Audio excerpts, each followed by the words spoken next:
Halo umat sekalian, apa kabar? Berjumpa dengan Media Komsos Santo Ignatius Kerapia, media komunikasi sosial, pewartaan, dan evangelisasi. Perjumpaan kita kali ini berbicara mengenai dua tokoh gereja Katolik, Petrus dan Paulus. Tahukah saudara, setiap tanggal 29 Juni, Gereja Katolik Roma merayakan Hari Raya Santo Petrus dan Santo Paulus Rasul.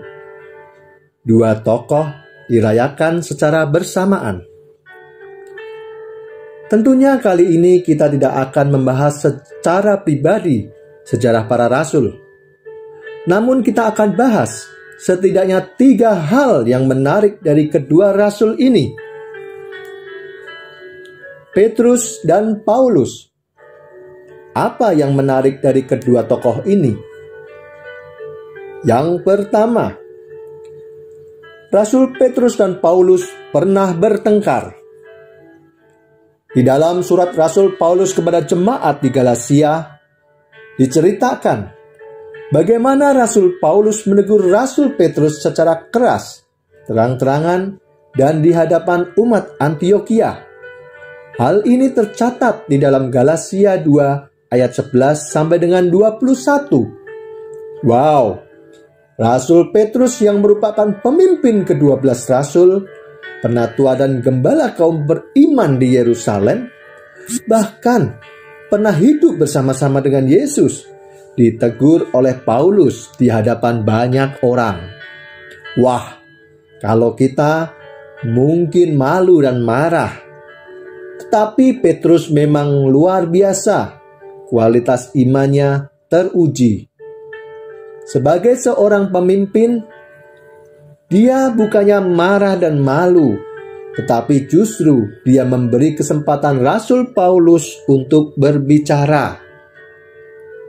Sebagai catatan, ujung dari perseteruan ini lahirlah Konsili Yerusalem yang pertama, membahas mengenai hukum budaya Yahudi, khususnya mengenai sunat.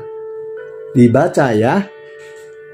Kisah Para Rasul bab 15 ayat 1 sampai dengan 21.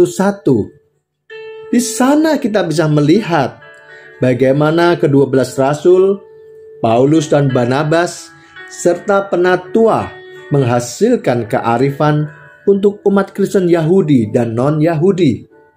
Petrus memang seorang pemimpin. Demikian pula Rasul Paulus.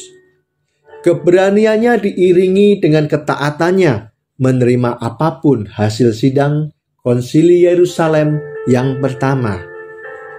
Menarik bukan? Apalagi yang menarik? Yang kedua, tahukah saudara, meskipun hari raya Petrus dan Paulus dirayakan pada hari yang sama, namun mereka mempunyai perbedaan yang cukup besar. Petrus, seorang nelayan, cenderung kasar, tidak terdidik. Sedangkan Paulus, seorang terpelajar, diplomasinya bagus, dan memiliki 2 kewarganegaraan. Petrus menjadi rasul sejak Yesus memulai karyanya di dunia ini. Sedangkan Paulus menjadi rasul setelah Yesus wafat. So, meskipun ada perbedaan yang cukup besar, mereka dituntun oleh roh yang sama, yaitu Roh Kudus.